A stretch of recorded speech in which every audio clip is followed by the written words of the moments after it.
The war room of the galactic fleet was silent. Screens glowed with maps of the stars, red lines marking battles, and blue dots showing patrols. Fleet Admiral Renard stood tall in the center. His eyes, old but sharp, watched the endless data streams. For decades, he had commanded fleets, fought wars, and seen countless soldiers live and die. But nothing could prepare him for the report that was about to arrive. The silence broke when the doors slid open with a hiss. A young officer rushed inside, his boots hitting the floor with urgency. His face was pale, his breathing heavy. He carried a tablet in one hand, and his other hand trembled as he saluted. "Admiral, you need to see this," he said, voice shaking. Renard frowned. He was not a man easily disturbed. Reports of battles, losses, and even planetary disasters were his daily routine. But the fear in the officer's eyes was different. "Speak," the Admiral ordered, his voice calm but commanding. The officer placed the tablet on the table. With a touch, a holographic map flickered to life. It showed a planet, green, scarred with storms, and glowing with strange radiation. The data scrolling beside it made Renard's blood run cold. "This world," the officer whispered, "is classified as a death world." The room seemed to tighten. Officers who were working at nearby consoles froze, their eyes turning toward the display. A death world.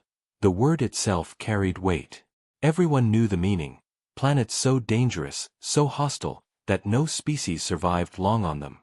Worlds filled with storms that could tear steel apart, animals stronger than tanks, and poisons that killed in seconds. Renard narrowed his eyes. "Why are you showing me this?" The officer swallowed hard. His throat was dry. "Because our troops have been sent there. A full detachment. Sir, they are on the surface right now." For a moment, the Admiral did not respond. The air itself seemed frozen. His voice, when it came, was low and sharp. "Who gave this order?" No answer came. Only silence. The officer shifted uncomfortably, unable to look into the Admiral's eyes. Renard stepped closer, his boots echoing on the steel floor. His tone cut like a blade. "Who gave the order?" The officer finally spoke. "It came from Central Command, but the files are sealed. Even I couldn't access them. Sir, it looks like the mission was hidden from your clearance." The Admiral's jaw tightened. Hidden from him? That was impossible. He was the supreme commander of the fleet. No operation of this scale should move without his approval. Yet here it was, an entire unit, dropped on a death world without his knowledge. Renard turned to the hologram again. His mind raced. He could almost feel the planet staring back at him, daring him to send more lives into its jaws. "How many troops?" he asked. 300 soldiers, sir. Elite infantry." The Admiral's fists clenched. Elite infantry, men and women trained for the hardest battles. And yet, against a death world, even the strongest warriors were like paper in a storm. A low murmur spread through the room. Officers whispered, fear and confusion in their voices. Renard silenced them with a single gesture. "Open the comms," he ordered. "I want to hear them. Now." The officer worked quickly. The hologram shifted, and a shaky video feed appeared. Static cut across the screen, but shapes could be seen, armored soldiers, moving through thick forests. Trees loomed like towers, their bark glowing faintly in the stormlight. Strange noises echoed in the distance. Growls. Hissing. Something moved among the shadows. A soldier's voice came through, heavy with static. "Admiral, this is Captain Vale reporting. We've landed, but the situation is worse than expected. The planet is alive, sir. Everything here is trying to kill us. The air burns our lungs. The rain cuts our armor. And the ground itself moves." The feed shook violently. A scream echoed in the background, followed by gunfire. The image blurred as the camera turned. Dark shapes lunged from the trees, creatures with too many legs, their bodies armored like tanks. Soldiers fired desperately, their rifles flashing in the storm. Then, silence. The feed cut out. The war room was silent again, but now it was filled with dread. Every officer looked at the Admiral, waiting for his reaction. Renard's face was stone. Inside, his thoughts burned. Who would dare send his soldiers into such a place? What purpose could justify this madness? He turned slowly toward the officer. His voice was low, dangerous. Find me the one responsible. If this is a mistake, it is the costliest I have ever seen. And if it is deliberate, his eyes hardened. Then someone has declared war on humanity itself. Before the officer could answer, an alarm rang across the war room. A red light flashed above the hologram. "Admiral!" Another officer shouted. "We're receiving a signal from the planet, a distress beacon. The soldiers are still alive, at least some of them." Renard's heart pounded. He looked back at the planet glowing in the hologram, its storms raging, its forests hiding endless threats. His soldiers were trapped on a world where death was everywhere. And now, they were calling for help. The soldiers of the 3rd Infantry Division stood in silence as the storm raged above them. Their boots sank into the wet soil, thick and dark like tar. Every breath through their masks felt heavy, the air poisoned by gases unseen. Around them, the forest whispered with strange sounds. Trees groaned as if alive, and shadows shifted even when no one moved. Captain Vale raised his hand, signaling the unit to stay low. His visor scanned the surroundings, the numbers on his display turning red again and again. Radiation. Toxins. Acidic moisture in the air. Every reading told him the same truth. This world did not want them here. "Keep your weapons ready," he said through the comms. "This planet is not just dangerous, it's hostile." Private Dar, the youngest of the squad, tried to laugh, but his voice shook. "Hostile? Sir, it feels like the whole place hates us." No one corrected him, because every soldier felt the same. The planet was alive. Not in the normal sense, but in a way that pressed down on them, as though the very ground wanted to swallow them whole. Thunder roared above, and rain began to fall. But it was not normal rain. Droplets sizzled against their armor, eating tiny holes into the metal. Soldiers cursed as they raised shields over their weapons.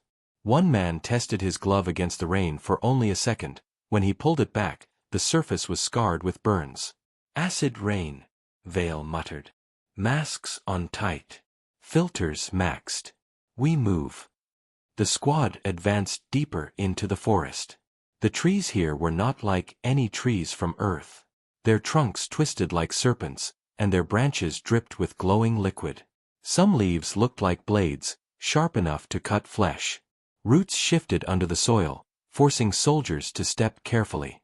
More than once, a trooper stumbled when the ground itself seemed to writhe. Then came the sound. A hiss, long and sharp, like steam escaping from a broken pipe. The soldiers froze. From the shadows ahead, something moved. Out of the fog, a creature emerged. It stood taller than a man, its body armored in black plates. 6 legs carried it forward, and its jaws dripped with saliva that smoked as it touched the ground. Its eyes glowed faintly, reflecting the soldiers' lights. "Contact!" Vale shouted. The creature lunged. Soldiers opened fire, rifles blazing in the darkness. Bullets struck its armor, sparking but not breaking through. The beast roared, its claws tearing a soldier's shield apart like paper. Private Dar screamed as the creature's tail lashed out, sending him flying against a tree. "Grenade!" Vale barked. A soldier pulled the pin and hurled it. The explosion shook the ground, tearing apart trees and filling the air with burning sap. The creature staggered, pieces of its armor blown away, before collapsing with a final shriek. Acidic blood spilled across the soil, hissing as it burned through roots and rocks. The soldiers stood, breathing hard.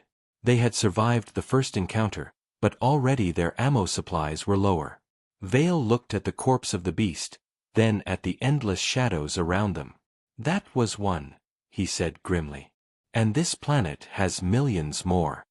The comms crackled. A voice came from orbit, the Admiral's voice. It was calm, but firm. "Captain Vale, report. What is your status?" Vale replied, his voice heavy. "Sir, this world is alive. Every part of it. The rain burns, the ground moves, the air poisons.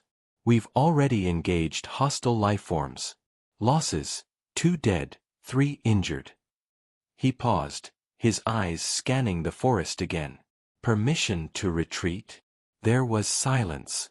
The Admiral did not answer at once. Finally, his voice returned. "Hold position.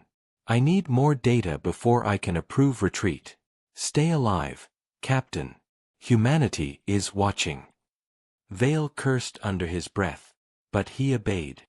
"Understood, sir." The squad moved again, slower this time. They passed through valleys where the ground bubbled with boiling mud, releasing gas that blurred their visors.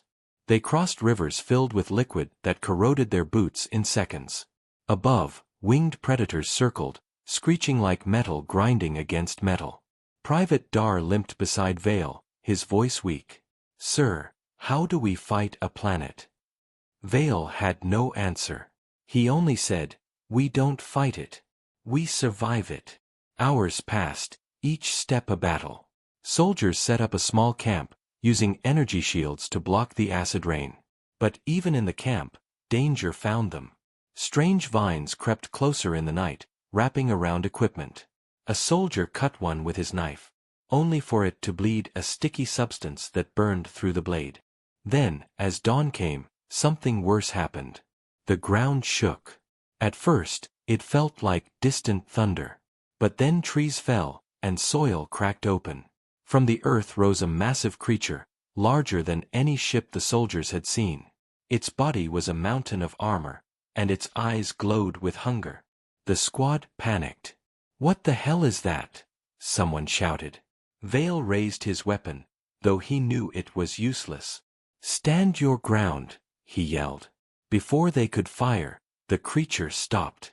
Its enormous head lowered, and a strange sound filled the air, a deep, resonant call. It was not a roar of hunger, nor a cry of rage. It was something else. Something intelligent. The soldiers froze. Vale's heart pounded as he realized the truth. This isn't just a death world," he whispered. "There's something living here. Something thinking." And then, the comms cut to static. Fleet Admiral Renard stood in the war room, staring at the silent hologram. The last transmission from Captain Vale's squad had ended with static, leaving only questions.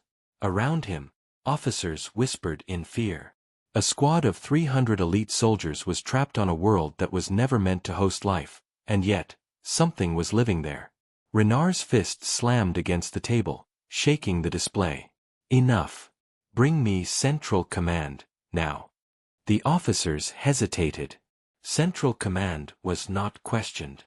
But the Admiral's tone allowed no delay. A few keystrokes later, a massive holographic display came alive.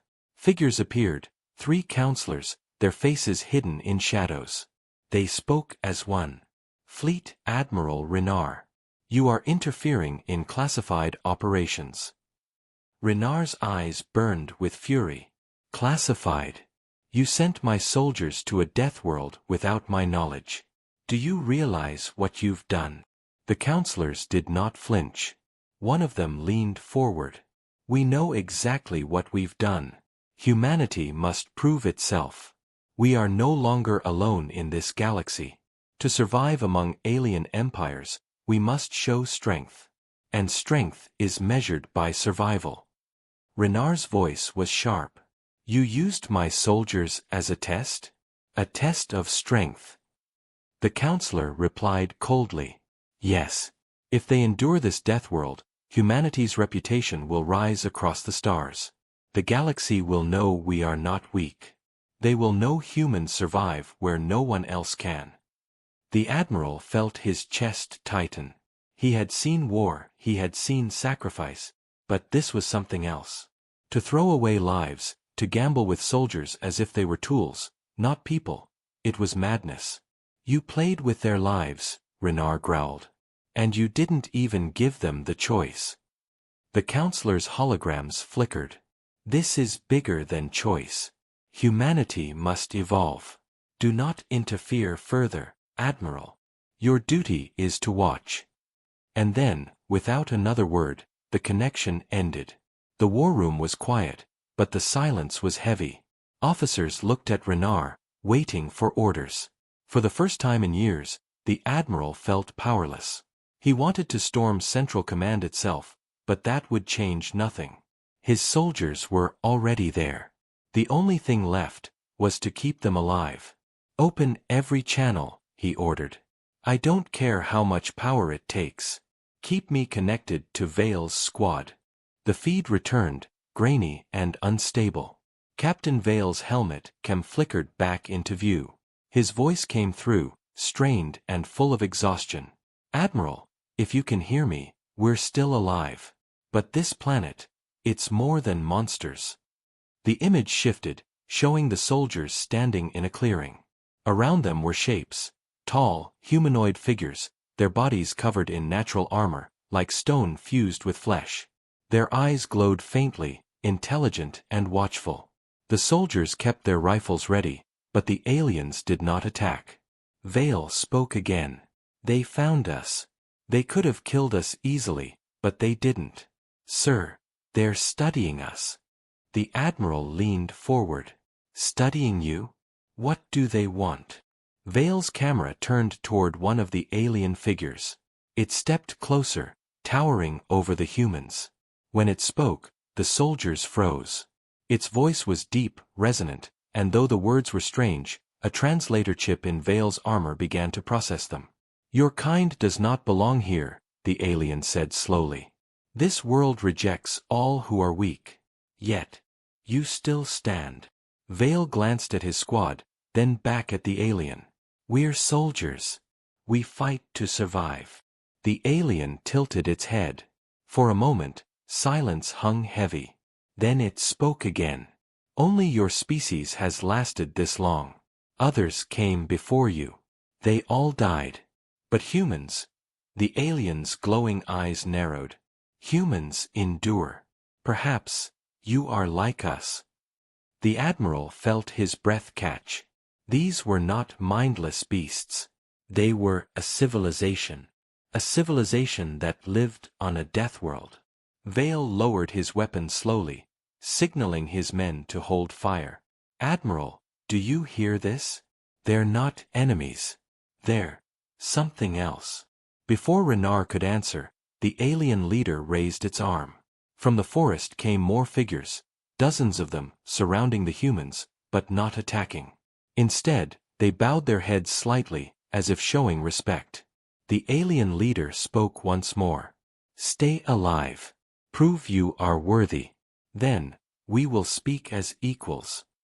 The feed cut again, leaving the Admiral staring at empty static. But in his heart, the fire burned brighter. This was no simple mission. This was a trial, a challenge that could change humanity's place in the galaxy. Behind him, an officer whispered, Sir, what if they survive? What then? Renard's eyes hardened. If they survive, then the galaxy will learn a truth it has never known. He turned back to the glowing image of the death world. Storms raged over it, forests writhed, and predators hunted, but somewhere on that planet, humans still stood. And for the first time, Renard understood the game Central Command was playing. They weren't just testing soldiers. They were testing humanity itself. The death world had tested them in every way. Days turned into weeks, though for the soldiers trapped on its surface, time lost meaning. Every hour was a battle, against acid storms, against predators the size of tanks, against the very air they breathed. Yet somehow, the humans endured. Fleet Admiral Renard followed every moment from orbit. The feeds were broken, full of static, but enough reached him to keep hope alive. Each report from Captain Vale was the same. Another danger faced, another soldier lost, but the squad still moved forward. Every survival was not just a victory for the soldiers, it was a message. Humanity was proving something that no one else in the galaxy had ever done. One evening cycle, the feed showed a gathering. The human soldiers, battered and wounded, stood in the middle of a clearing. Around them were the alien survivors of the Deathworld, the tall, armored beings who had lived on this hostile planet for generations. Their leader stepped forward, his glowing eyes fixed on Vale.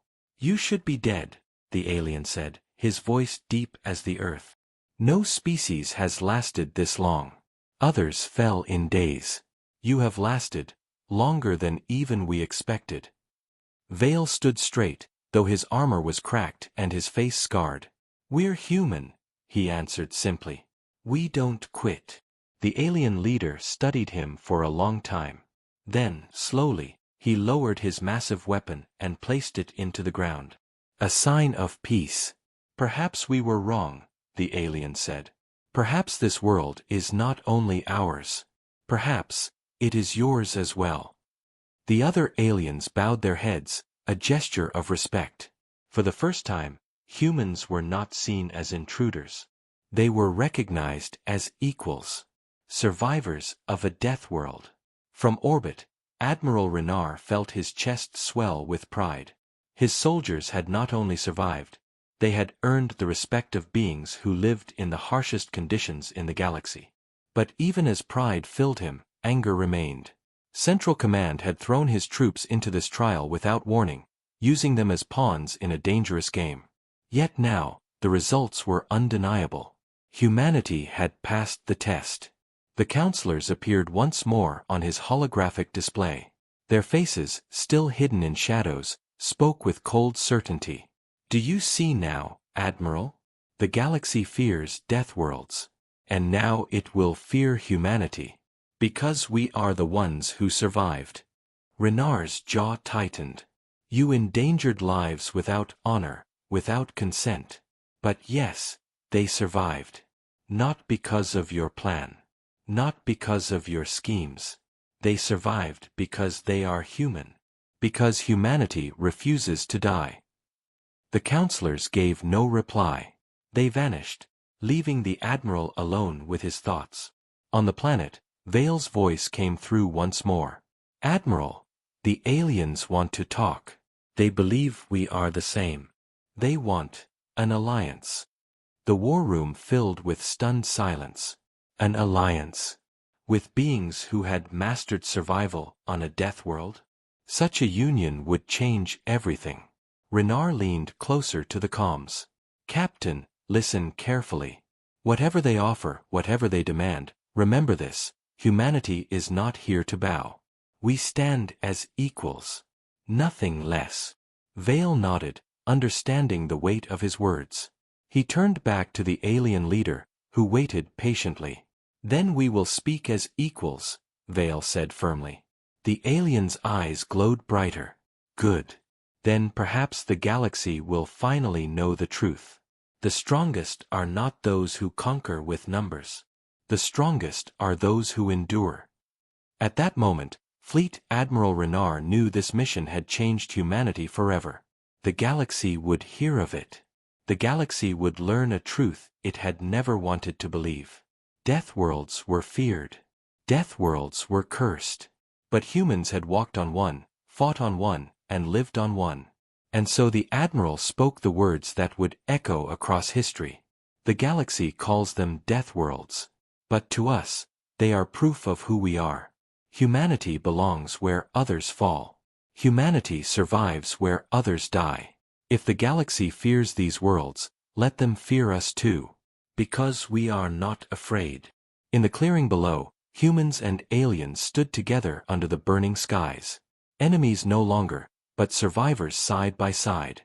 For the first time, humanity's place among the stars was not in question. It was written, in blood and fire, on the deadliest world of all. And the message was clear. Humanity survives.